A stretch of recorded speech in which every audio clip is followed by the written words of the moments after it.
तो in this video we have learn to about ancient history, अर्थात हम कह सकते हैं इस वीडियो में हम प्राचीन भारत का इतिहास पढ़ेंगे। तो इतिहास से पढ़ने से पहले हम कुछ बातें करेंगे जो आपको महत्वपूर्ण होंगी, आपके एग्ज़ाम के ओरिएंटेड होंगी।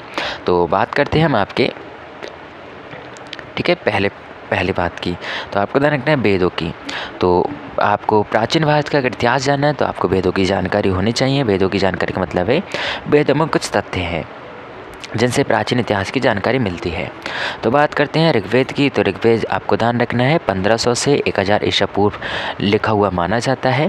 ये सबसे प्राचीन वेद माना जाता है। तो सबसे प्राचीन वेद आपको ध्यान रखना है 4 वेद हैं। तो 4 वेदों में सबसे प्राचीन वेद आपका ऋग्वेद माना जाता है।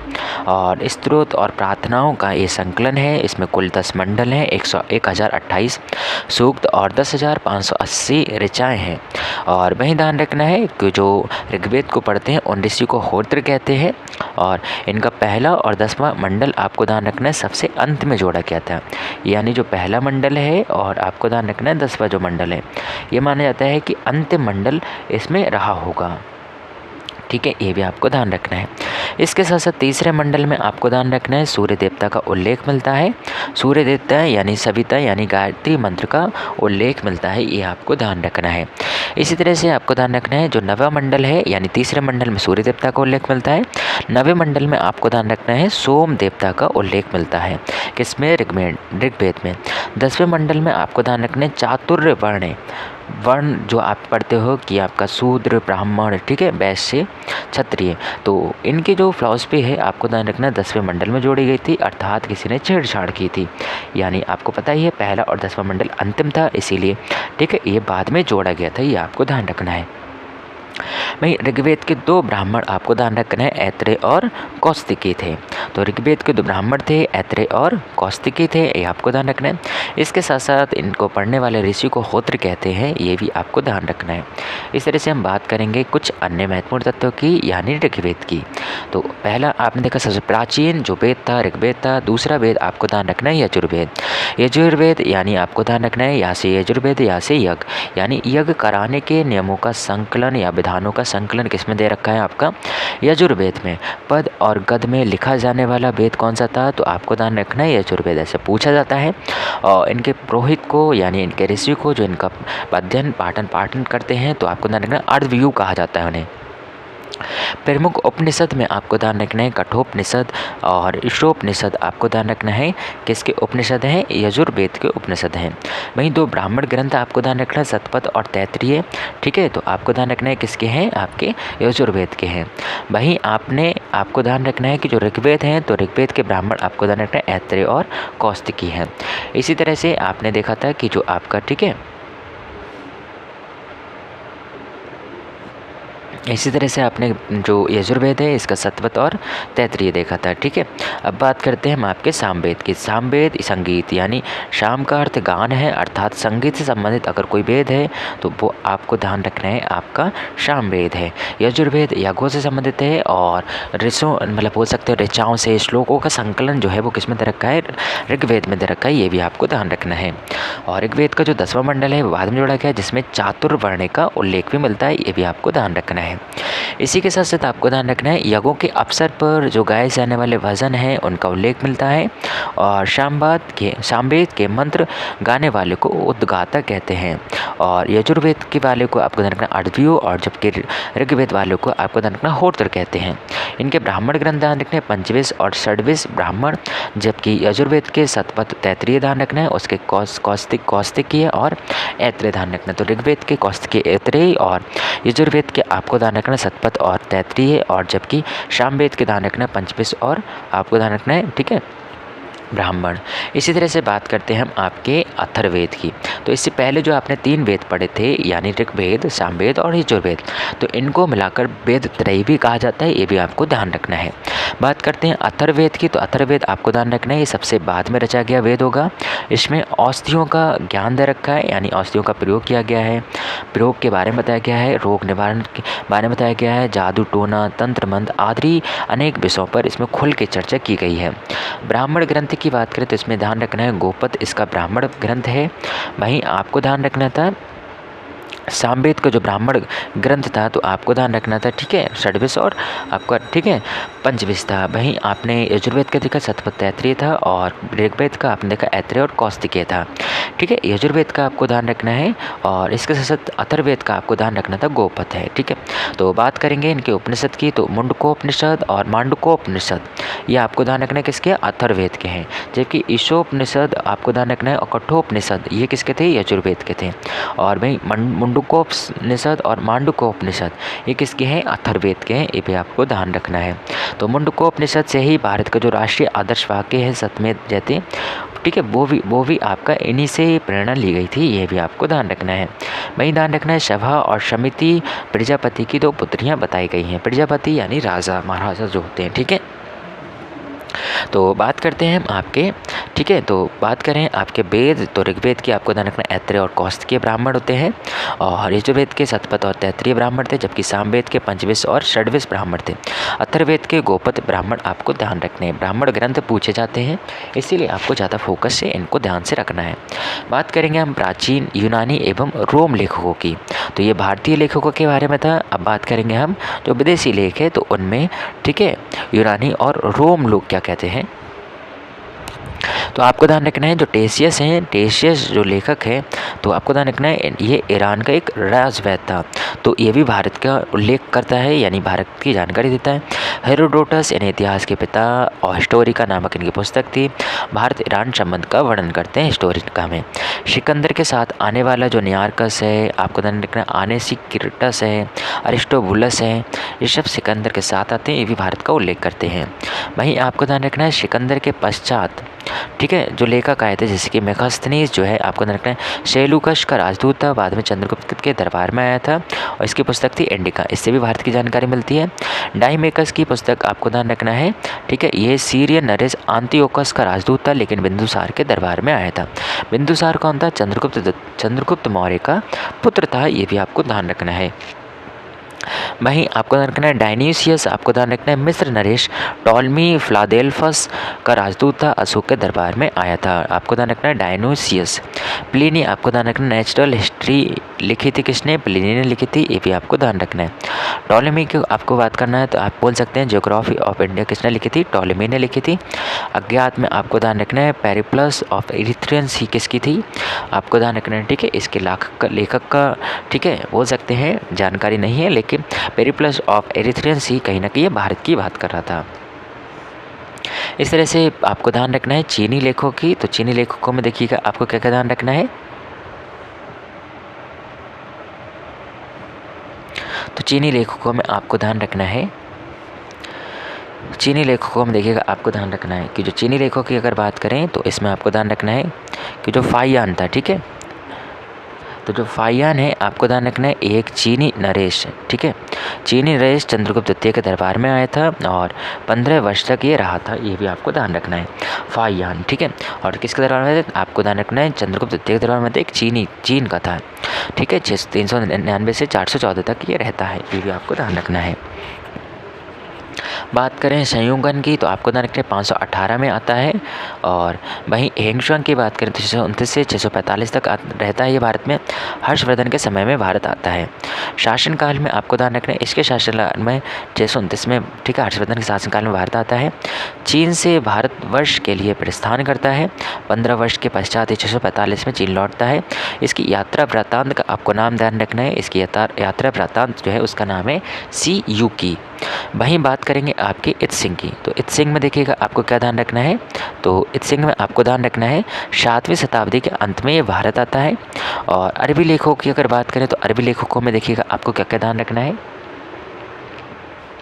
तो अरबी लेखकों में आपको ध्यान रखना है, अरबी लेखकों में आपको कुछ महत्वपूर्ण चीज़ें ध्यान रखनी है, वो देखिएगा क्या ध्यान रखनी है आपको।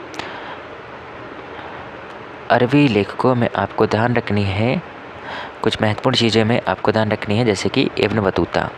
तो इब्न बतूता के बारे में आपको ध्यान रखना है कि इसके द्वारा अरब भाषा में यात्रा वृत्तांत रिहलत ही किसकी, इब्न बतूता की। 1333 ईसा में तुगलक, ठीक है, दिल्ली के तुगलक ने, आपको ध्यान रखना, उसे दिल्ली का काजी या न्यायाधीश नियुक्त किया था।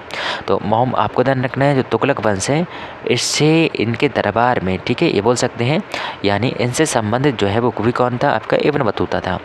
अलबरूनी की बात करें तो आपको ध्यान रखना है, महमूद गजनवी के साथ भारत आया था और इसकी कीर्ति थी किताब उल हिंद या तहकीकात ए रहला, यानी भारत की खोज। ये आपको ध्यान रखना है अलबरूनी की। ये किसके साथ है, तुर्की, ठीक है, आपको ध्यान रखना है, एक खानाबदोश ज़िंदगी जीने वाला व्यक्ति था, यानी आपका महमूद गजनवी, उसके साथ ये भारत आया था। अल मसूदी की अगर बात करें तो ये इराक का रहने वाला था। पाल प्रतिहार राष्ट्रकूट के संबंधों का वर्णन करता है, ये भी आपको ध्यान रखना है, अल मसूदी। सुलेमान की बात करें तो ये आपको ध्यान रखना है, ये राजपूत राज्यों का वर्णन करता है, कौन, सुलेमान। इसी के साथ साथ आपको क्या ध्यान रखना है, देखिएगा, इसी के साथ साथ आपको ध्यान रखना है बौद्ध साहित्य।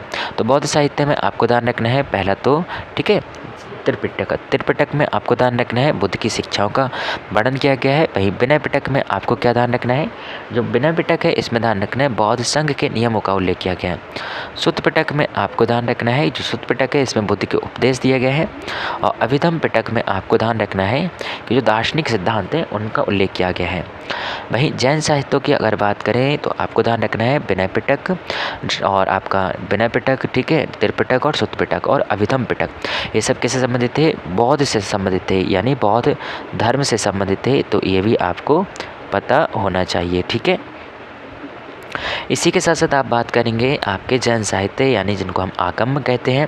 तो कल्प सूत्र और भगवती सूत्र की अगर बात करें तो कल्प सूत्र में जैन धर्म की प्रारंभिक इतिहास मिलता है और भगवती सूत्र, ये भी आपको ध्यान रखना है, ठीक है। इसी के साथ साथ हम बात करेंगे प्राचीन भारत के इतिहास को एक संक्षेप में अगर देखा जाए तो संक्षेप में अगर आप देखेंगे तो आप क्या कह सकते हैं, जो प्राचीन भारत का इतिहास है तो इसके बारे में आप कह सकते हैं कि जो प्राचीन भारत का इतिहास है इसमें आपको ध्यान रखना है प्रागैतिहासिक पाषाण काल, प्रागैतिक पाषाण काल और आदिऐतिहासिक काल और इतिहास काल में बांट सकते हैं। प्रागैतिहासिक काल में आपको ध्यान पुरापाषाण काल, मध्य पाषाण काल और नवपाषाण काल के रूप में बांटते हैं। और आदिऐतिहासिक काल में आपको ध्यान रखना सिंधु घाटी की सभ्यता और वैदिक सभ्यता के रूप में इसे वर्णित करते हैं। वहीं ऐतिहासिक काल में आपको पता ही है आप ऋग्वैदिक काल और उत्तर वैदिक काल के रूप में विभाजित करते हैं। अच्छा, ये एक वैदिक सभ्यता होगी। और ऐतिहासिक काल की बात करें तो प्राचीन भारत, मध्यकालीन भारत और आधुनिक भारत के इतिहास के रूप में इसे वर्णित करते हैं।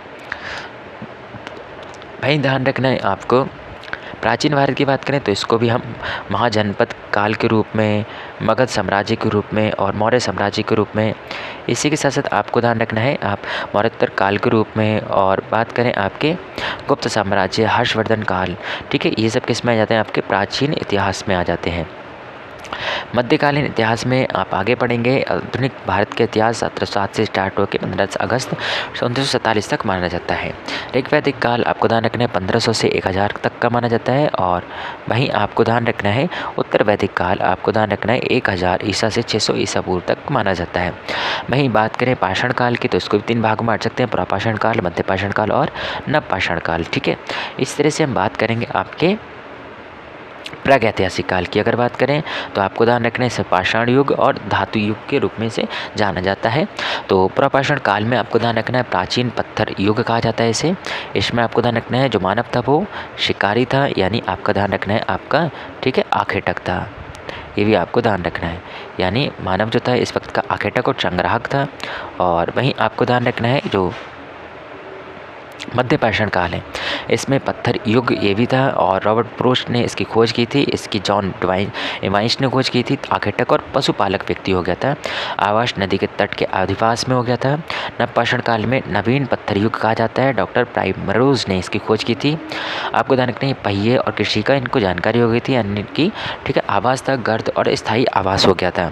ताम्रकालीन युग की अगर बात करें तो तांबा और पत्थर का उपयोग करके ये लोग तांबा बनाते थे, यानी तांबे का प्रयोग प्रारंभ हो चुका था।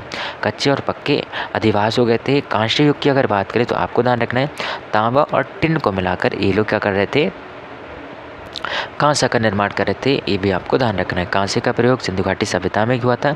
पक्के अधिवास देने के लौह युग की अगर बात करें तो आपको ध्यान रखना है, पत्थर के टुकड़े से निर्मित घरों को शैलाश्रय कहते थे ये लोग, और लोहे का प्रयोग प्रारंभ हो गया था लौह युग से। आवास था पक्के अधिवास, ये भी आपको ध्यान रखना है।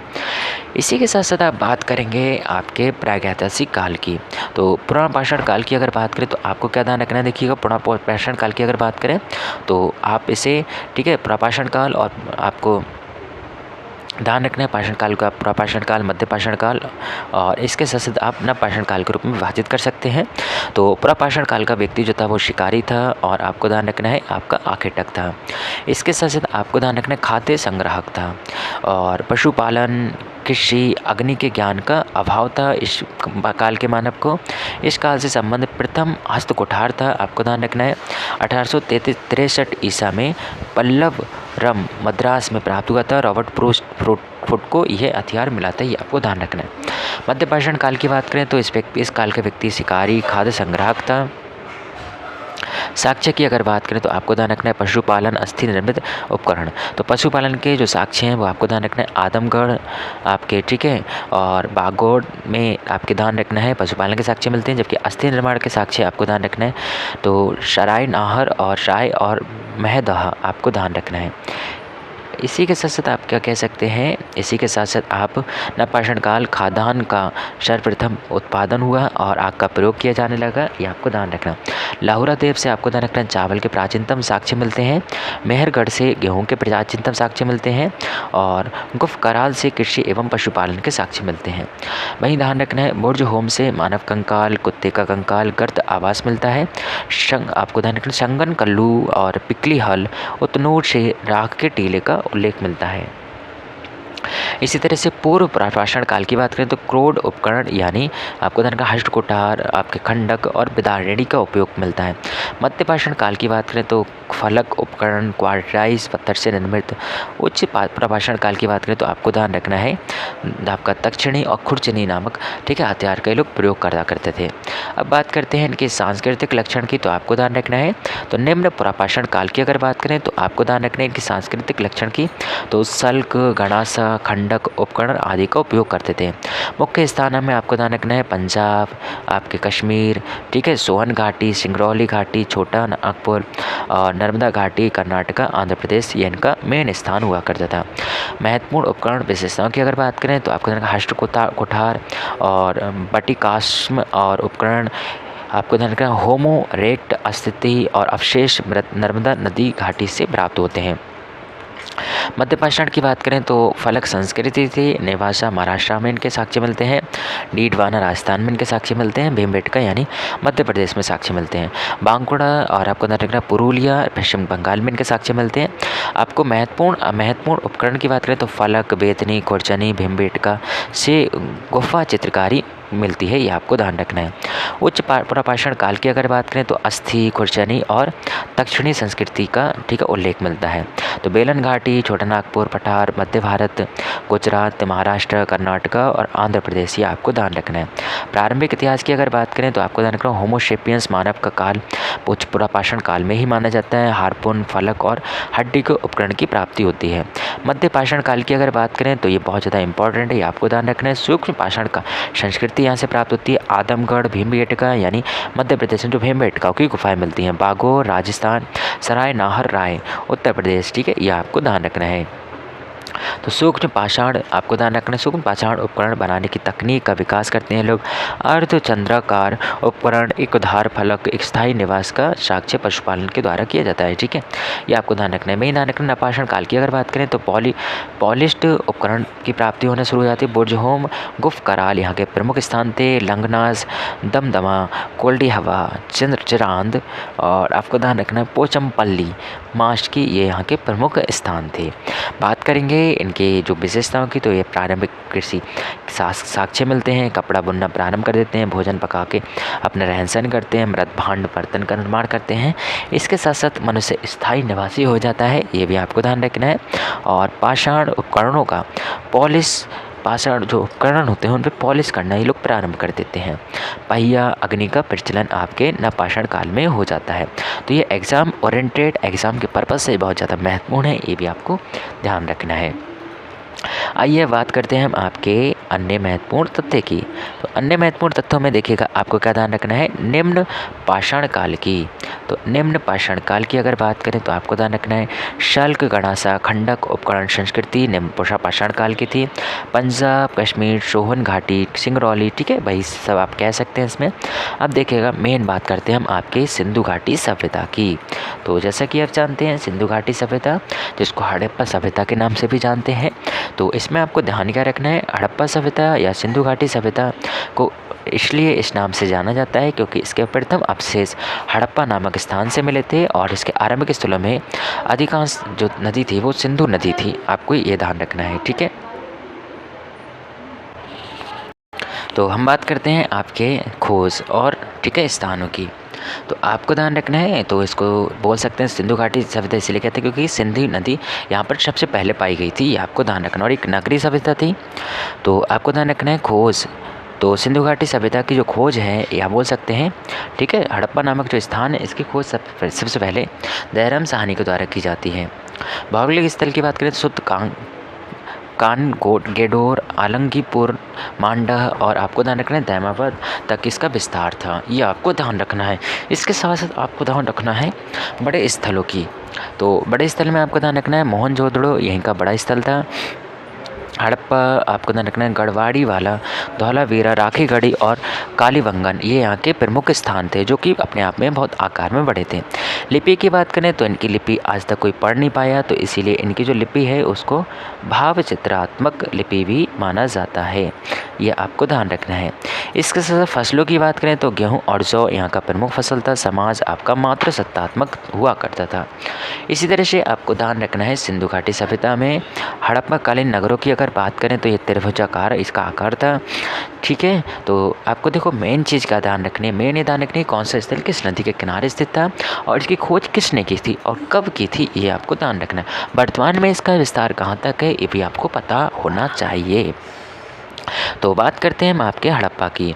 तो हड़प्पा जो स्थल है ये रावी नदी किनारे था और आपको ध्यान रखना है इसके साथ साथ दयाराम साहनी और माधव स्वरूप वत्स ने 1921 में हड़प्पा नामक स्थान की खोज की थी। ये वर्तमान में पाकिस्तान का जो मानकोमरी जिला है उस ठीक है वहाँ पर स्थित हुआ करता था। मोहनजोदड़ो की बात करें तो ये सिंधु नदी के किनारे था। राखालदास बनर्जी ने 1922 में इसकी खोज की थी। पाकिस्तान के सिंध प्रांत लरकाना ज़िले में अब ये पड़ता है, ये आपको ध्यान रखना है। चन्नूदड़ो की अगर बात करें तो ये भी सिंधु नदी के किनारे था। गोपाल और मजूमदार ने वर्ष 1931 में इसकी खोज की थी।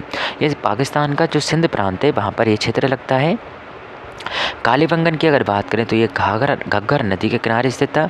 बीवी लाल और आपको ध्यान रखना है, ठीक है, बी के थापड़ ने इसकी खोज वर्ष 1953 में की थी राजस्थान के हनुमानगढ़ जिले में, वर्तमान में पड़ता है कालीबंगन। कोटदीजी की बात करें तो ये सिंधु नदी के किनारे कोटदीजी भी था। आपको ध्यान रखना मोहनजोदड़ो और चन्नूदड़ी ये सब कहाँ थे, आपके सिंधु नदी के किनारे थे, ये आपको ध्यान रखना है। कोटदीजी की बात करें तो फजल अहमद ने इसकी खोज की थी वर्ष 1953 में। ये भी सिंध प्रांत खैरपुर नामक स्थान पर पड़ता है। रंगपुर की बात करें तो यह आपको ध्यान रखना है, ठीक है, माटुर नामक नदी के किनारे था और रंगनाथ राव ने इसकी खोज की 1953-54 में। गुजरात का जो काठियावाड़ जिला है वहाँ पर रंगपुर नामक स्थान भी पड़ता है, ये आपको ध्यान रखना है। इसी के साथ साथ आप देखिएगा बात करेंगे रोपड़ की। तो रोपड़ में देखिएगा आपको क्या ध्यान रखना, रोपड़ जो है ये सतलज नदी के किनारे से था। यकदत्त शर्मा ने इसकी खोज की थी वर्ष 1953-56 में। पंजाब का रोपड़ जो जिला है, ठीक है, वो कभी रोपड़ हुआ करता था।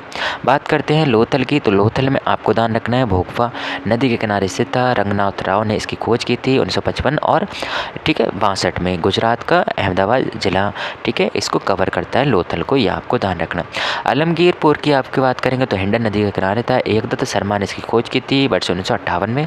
उत्तर प्रदेश का जो मेरठ जिला है आपको ध्यान रखना आलमगीरपुर, ठीक है, यहीं पर पड़ता है। वहीं सुतकांगेडोर आपको ध्यान रखना है दासक नदी के किनारे था। ऑरेंज स्टाइल और जॉर्ज डेल्स ने इसकी खोज की 1927-62 में। पाकिस्तान के मकरान में समुद्र तट के, ठीक है, किनारे। बनवाली की बात करें तो आपको ध्यान रखना है रंगोई और रविंद्र सिंह बिष्ट ने, ठीक है, इसकी खोज की थी वर्ष 1974 में हरियाणा का हिसार जिले में।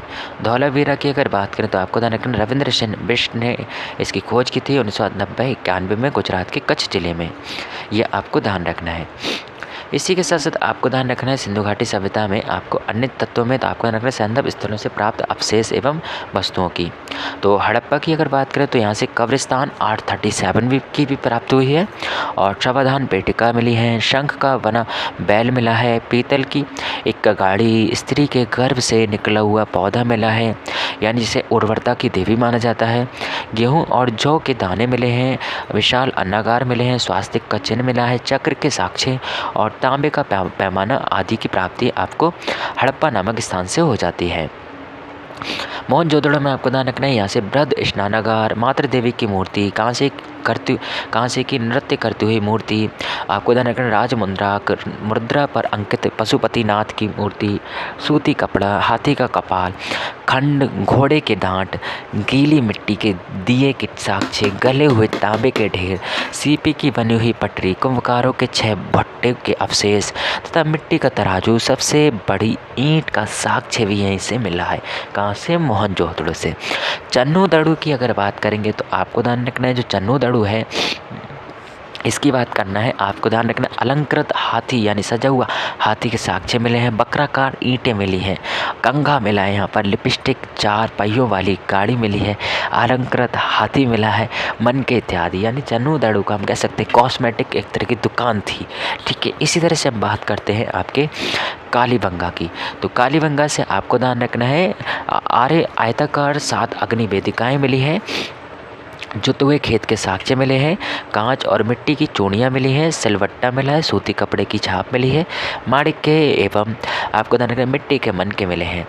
वहीं ध्यान रखना आपको बेलनाकार मोहरें मिली हैं, मिट्टी के खिलौने तथा प्रतीकात्मक समाधियाँ आदि की प्राप्ति हुई है। ये प्राप्ति आपको कहाँ से हुई है? कालीबंगा से। जबकि हड़प्पा से आपको ध्यान कब्रिस्तान मिला है 837, मोहनजोदड़ो से नृत्य करती हुई मूर्ति मिली है, चन्नू दड़ू से कॉस्मेटिक सामान मिला है, कालीबंगा से आपको ध्यान रखना 7 अग्नि वेदिकाएँ जो तुए खेत के साक्ष्य मिले हैं, कांच और मिट्टी की चूड़ियाँ, सिलवट्टा, सूती कपड़े की छाप, माणिक्य, मिट्टी के पनके, बेलनाकार मोहर, मिट्टी के खिलौने तथा प्रतीकात्मक समाधियों की प्राप्ति हुई है। लोथल की बात करते हैं तो आपको ध्यान रखना है, बहुत ज़्यादा पूछा जाता है एग्जाम में। तो गोदीवाड़ा का जो साक्ष्य है वो लोथल से मिला है, या कह सकते हैं बंदरगाह का जो साक्ष्य है वो लोथल से मिला है। धान की खेती के भी साक्ष्य यहीं से मिले हैं, बाजरे के साक्ष्य भी यहीं से मिले हैं। और इसके साथ साथ आपको ध्यान रखना है फारस की मोहर, 3 युगल समाधियाँ, धान की भूसी, मन का उद्योग के साक्ष्य, तांबे का कुत्ता, आपको ध्यान रखना छोटा दिशा मापक यंत्र इत्यादि लोथक से मिले हैं। आपको बात करते हैं सुरकोटदा की। तो सुरकोटदा से आपको ध्यान रखना है घोड़े की हड्डियां मिली हैं, यानी घोड़े की अस्थियों का साक्ष्य मिला है, और विशेष प्रकार का कब्रगाह मिला है। कहाँ पर? सुरकोटदा से। बनावली की अगर बात करें तो हल्की आकृति वाले मिट्टी के खिलौने, जौ, तांबे के वाड़ाग्र आदि का साक्ष्य मिलता है। कहाँ से? आपको ध्यान रखना है आपके वनावली नामक स्थान से, ठीक है। इसी तरह से आपको ध्यान रखना है कुछ अन्य तथ्य महत्वपूर्ण तत्वों की। तो आपको रखना स्त्री मरण मूर्तियाँ अधिक मिलने से सिंधु सभ्यता का समाज मातृसत्तात्मक माना जाता है। और पासा आपको ध्यान रखना इस युग का प्रमुख खेल हुआ करता था। ये लोग योगासन भी किया करते थे। सैंधव सभ्यता कांस्य युगन सभ्यता मानी जाती है क्योंकि लोहे से ये लोग परिचित नहीं थे। मोहनजोदड़ो में मिली प्रसिद्ध नर्तकी आपको ध्यान रखना देवदासी की कांस्य प्रतिमा है जो धातु से निर्मित थी। इस युग में कांस्य का प्रयोग भी किया जाता होगा। हड़प्पा के सामान्य आवास के क्षेत्र के दक्षिण में एक ऐसा कब्रिस्तान स्थित है जिसे समाधि 837 कहते हैं और यह मोहनजोदड़ो नामक स्थान से मिला है। ये आपको ध्यान रखना है। मोहनजोदड़ो नगर के RH37 क्षेत्र आपको ध्यान रखने से मानव प्रस्तर मूर्तियाँ मिली हैं। चन्नू दड़ों में किसी दुर्ग का अस्तित्व नहीं मिला है, यह आपको ध्यान रखना है। रोपड़ आपको ध्यान रखना एक ऐसा कब्रिस्तान यहाँ से मिला है जिसमें मनुष्य के साथ पालतू कुत्ता को भी दफन किया गया था। वहीं आपको ध्यान रखना कालीबंगा में आपको ध्यान रखना प्राक सैंधव संस्कृति की सबसे महत्वपूर्ण उपलब्धि एक जुते हुए खेत की साक्ष्य मिलते हैं। कहाँ से? कालीबंगा से। राखी गढ़ी से आपको ध्यान रखना है, यह आपको ध्यान रखना भारत में स्थित इस सभ्यता का सबसे बड़ा स्थल था राखी गढ़ी। वहीं आपको ध्यान रखना है सर्वाधिक संख्या में मोहरें मोहनजोदड़ो से प्राप्त हुई हैं, जो मुख्यतः चौकोर थी। लोथल और आपको ध्यान रखना देसलपुर में तांबे की मोहर मिली है, लोथल और देसलपुर में। वहीं मोहनजोदड़ो और लोथल से आपको ध्यान रखना है नाव के चित्र भी प्राप्त हुए हैं, और हड़प्पा और चंडूदड़ो से तांबे कांसे की बैलगाड़ियों आदि का भी प्राप्त हुई है। इसके साथ साथ आपको ध्यान रखना है, इसके साथ साथ देखिएगा आपको और क्या ध्यान रखना है, आपको ध्यान रखना है आंशिक समाधान, यानी बोल सकते हैं आंशिक समाधान एक तरह का प्रतीकात्मक के रूप में, ठीक है, यानी कोई भी अंश है उसको दफना दिया गया। तो कलश समाधान मोहनजोदड़ो तथा प्रतीकात्मक समाधान कालीबंगा से प्राप्त हुए हैं, ये आपको ध्यान रखना है। इसी के साथ साथ आपको ध्यान रखना है हड़प्पा सभ्यता में मातृ देवी की उपासना होती थी, और ये लोग मूर्ति पूजा भी किया करते थे। चावल के प्रथम साक्ष्य आपको ध्यान रखना लोथल से प्राप्त हुए थे। प्रस्तर मूर्तियों में सर्वप्रथम मोहनजोदड़ो से प्राप्त आपको ध्यान रखना है योगी अथवा पुरोहित की मूर्तियाँ मिलती हैं। मोहनजोदड़ो कालीबंगा से प्राप्त कुछ मोहरों पे आपको ध्यान रखना है पशु बलि के प्रमाण भी मिलते हैं। लोथल से चावल के अवशेष एवं रंगपुर से धान की भूसी प्राप्त होती है। ये दोनों स्थल वर्तमान गुजरात में स्थित हैं, ये भी आपको ध्यान रखना है। वहीं ध्यान रखना कपास सैंधव लोगों की मूल फसल कपास थी, इसी कारण यूनानी सिंध क्षेत्रों को सेंडन कहने लगे, और सिंधु शब्द से निकला शब्द, ठीक है, ये आपको ध्यान रखना है। सिंधु घाटी सभ्यता के लोगों को आपको ध्यान का गन्ना ज्ञात नहीं था, यानी गन्ने का कोई ज्ञान नहीं था। लोथल से आटा पीसने की पत्थर की चक्की के 2 पार्ट मिले हैं, और हड़प्पा संस्कृति में घोड़े के अस्तित्व को स्वीकार नहीं किया जाता है, यानी हड़प्पा संस्कृति है, परंतु गुजरात के सुरकोटदा से घोड़े के अस्थि पंजर और बलूचिस्तान के राना घुंडई से घोड़े के दांत, मोहनजोदड़ो की एक ऊपरी सतह से घोड़े के अस्थि पंजर, मोहनजोदड़ो की एक ऊपरी सतह से घोड़े के अस्तित्व का संकेत सा मिलता है। बात करते हैं आपके इसी तरह से आपके, ठीक है, इसी तरह से देखिएगा आप बात करेंगे अन्य महत्वपूर्ण तत्वों की।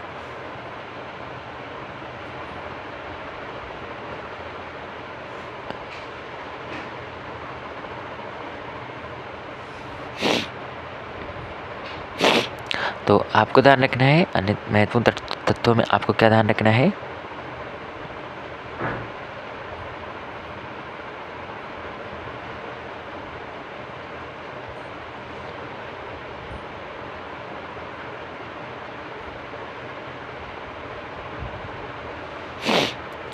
इस तरह से आपको ध्यान रखना है महाजनपद का उदय, ठीक है। तो महाजनपद के उदय में आपको देखिएगा क्या क्या ध्यान रखना है। तो महाजनपद के उदय की अगर बात करें तो इसमें आपको ध्यान रखना है महाजनपदों का।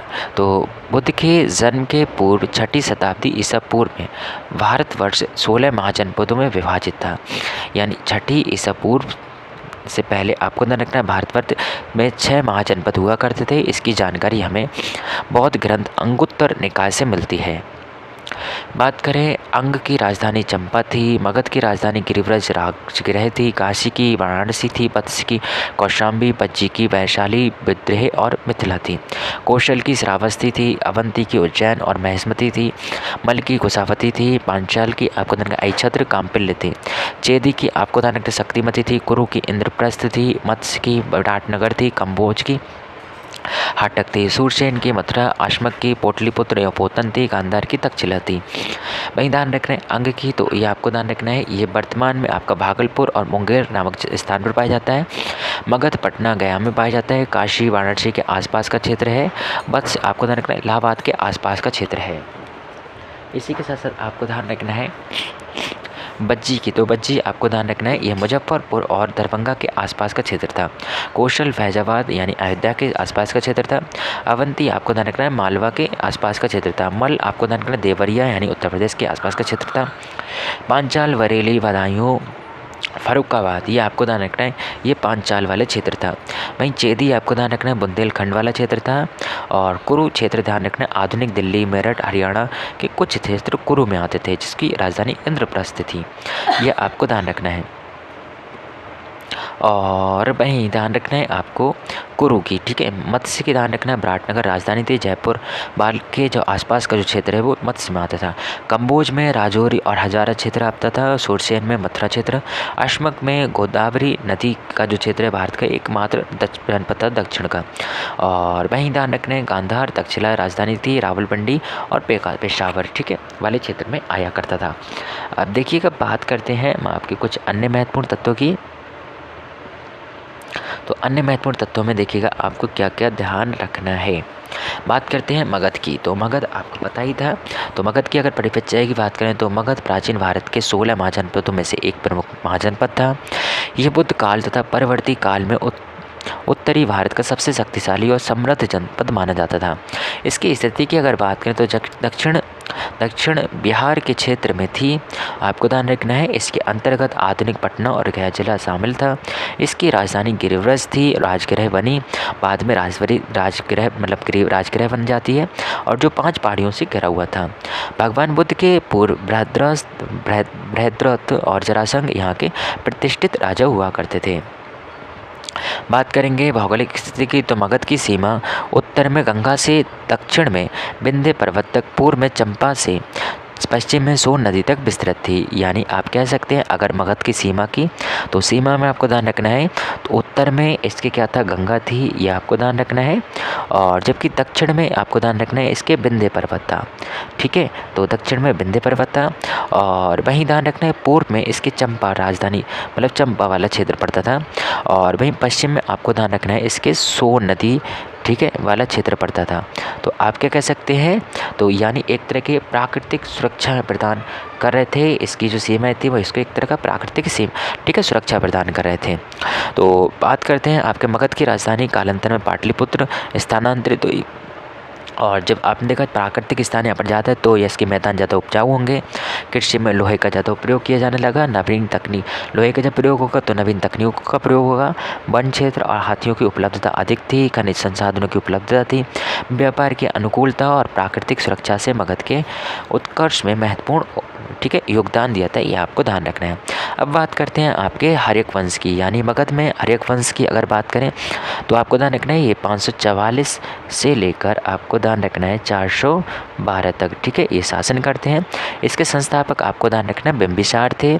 राजधानी आपको ध्यान रखना राजगृह या गिरिव्रज आपकी राजधानी थी, किसकी, हर्यक वंश की। बात करते हैं प्रमुख शासक की। तो बिंबिसार आपको ध्यान रखना 544 ईसा पूर्व से 492 ईसा पूर्व तक इसके शासक रहते हैं। पहले शासक इनके बिंबिसार ही थे। और बिंबिसार इस वंश के प्रथम शक्तिशाली शासक माने जाते हैं। उन्हें मगध साम्राज्य की सत्ता का वास्तविक संस्थापक भी माना जाता है। इनका अन्य नाम आपको ध्यान रखना है श्रोणिक था, ये भी आपको ध्यान रखना है। बिंबिसार ने अपने राज्य की नींव विभिन्न वैवाहिक संबंधों के रूप में आपको ध्यान रखना है, ठीक है, फैलाई थी और उसका विस्तार किया था। उनके 3 विवाह किए उन्होंने। पहली पत्नी का नाम था महाकौशल देवी, ये आपको ध्यान रखना। दूसरी पत्नी का नाम था कौशल राज की पुत्री जो थी, और ठीक है, प्रसेनजित की बहन। ये 3 लोगों से इन्होंने विवाह किया था, ये आपको ध्यान रखना है। यानी दूसरी पत्नी का नाम था वैशाली की लिच्छवी थी, राजकुमारी चेलना। और वहीं आपको ध्यान रखना अजात शत्रु का जन्म जैसे हुआ था चेलना से। तीसरी पत्नी का नाम था क्षेमा जो पंजाब के मद्र कुल की राजधानी थी। यानी हम कह सकते हैं कि 3 पत्नी थी। प्रथम पत्नी महाकौशल देवी थी जो कोल राज की पुत्री और प्रसेनजित की बहन थी। दूसरी आपको पत्नी ध्यान रखनी है लिच्छवी राजकुमारी थी जो चेलना थी और जिससे अजातशत्रु का जन्म होता है। तीसरी पत्नी आपको ध्यान रखना क्षेमा थी जो पंजाब के, ठीक है, मद्र कुल की राजधानी हुआ करती थी। बात करते हैं बिंबिसार ने। तो बिंबिसार ने अंग राज्य को जीतकर उसे मगध में मिला लिया था और तथा अपने पुत्र अजातशत्रु को वहाँ का शासक नियुक्त किया था। बिंबिसार ने, ये आपको ध्यान रखना, बिंबिसार ने अवंती के शासक चंड प्रदोत से मित्रता कर ली तथा अपने राजवैद्य जीवक को उसके इलाज के लिए भेजा था। ये आपको ध्यान रखना। बिंबिसार की आपको ध्यान रखना है बिंबिसार की हत्या उसके पुत्र अजातशत्रु ने ही कर दी 492 ईसा पूर्व में, ठीक है। अजातशत्रु की अगर बात करें तो 492 से 460 तक ये शासन करते हैं। अजातशत्रु का कौशल नरेश प्रसेनजित से युद्ध हुआ था। यानी बोल सकते हैं एक तरह का अपने मामा से इनका युद्ध होता है, ये कह सकते हैं। और प्रसेनजित की पराजय हुई और परंतु बाद में दोनों में समझौता हो गया। प्रसेनजित ने अपनी पुत्री बाजिरा का विवाह अजातशत्रु से कर दिया। ये आपको ध्यान रखना। अजातशत्रु का उपनाम आपको ध्यान रखना कुणिक था।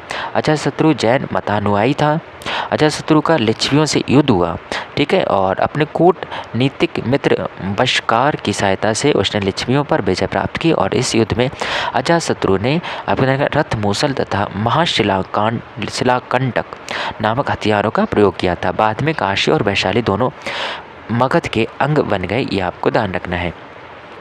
इसके साथ साथ बात करेंगे अजातशत्रु के समय ही राजगृह की सप्तकर्णी गुफा में प्रथम बौद्ध संगति का आयोजन भी हुआ था। सप्तकर्णी गुफा में, ये आपको ध्यान रखना है। अजातशत्रु ने 32 वर्षों तक मगध पर शासन करने के बाद अपने पुत्र उदयन द्वारा, ठीक है, मारा जाता है, ये आपको ध्यान रखना है।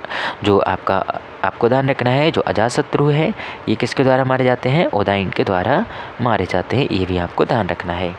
इसके साथ साथ उदयन की बात करेंगे हम, तो उदयन की अगर बात करें तो आपको ध्यान रखना है, पुराणों एवं जैन ग्रंथों के अनुसार उदयन ने गंगा और शोर नदियों के संगम तट पर पाटलिपुत्र यानी कुसुमपुरा नामक नगर की स्थापना की तथा और आपको ध्यान रखना उसे अपनी राजधानी बनाया। वह जैन मतानुयायी था, यानी हर्यवंश की अंतिम राजा उदयन का पुत्र नागादशक था और इसको उसके आपको आमत्य शिशुनाग ने पदच्युत कर मगध की गद्दी पर अधिकार कर लिया था और आपको देखना शिशुनाग वंश की स्थापना की थी, ठीक है। तो अगर आपसे पूछा जाए कि जो पितृहंता वंश के नाम से कौन सा वंश जाना था, तो आपको ध्यान रखना है, ठीक है, आपका मगध पर जो वंश मतलब शासन करता है यानी बिंबिसार वाला यानी हर्यक वंश, यह आपको ध्यान रखना है। इसके साथ बात करते हैं अब शिशुनाग की, तो शिशुनाग किसको मतलब पदच्युत कर देता है, ये आपको ध्यान रखना है, उसके पुत्र उदयन, ठीक है, ये आपको ध्यान रखना है, नागादशक था। अब बात करते हैं आपके शिशुनाग की, तो शिशुनाग वंश की आपको ध्यान रखना है, इसके संस्थापक शिशुनाग थे, इसी के नाम पर इस वंश का नाम भी पड़ गया था। इस तरह से आपको ध्यान रखना है। इस तरह से आप बात करेंगे शिशुनाग वंश की, तो प्रमुख शासक में इसने अवंती और वत्स राज्य पर अधिकार कर उसे मगध साम्राज्य में मिला लिया। इसने वैशाली को राजधानी बनाया। महावंश के अनुसार शिशुनाग की मृत्यु के पश्चात उसका पुत्र कालाशोक गद्दी पर बैठता है और कालाशोक के समय में आपको ध्यान रखना है इसका नामकरण पुराण और दिव्य बदान में काकवर्ण मिलता है। इसने वैशाली के स्थान पर पाटलिपुत्र को अपनी राजधानी बनाया। 28 वर्ष तक शासन किया। इसी के समय द्वितीय बौद्ध संगति का आयोजन भी होता है वैशाली में और इस समय बौद्ध संघ 2 भागों में बढ़ जाता है, स्थविर और महासंघिक में, यह आपको ध्यान रखना है। बाणभट्ट रचित हर्षचरित के अनुसार काकवर्ण को राजधानी पाटलिपुत्र में घूमते हैं।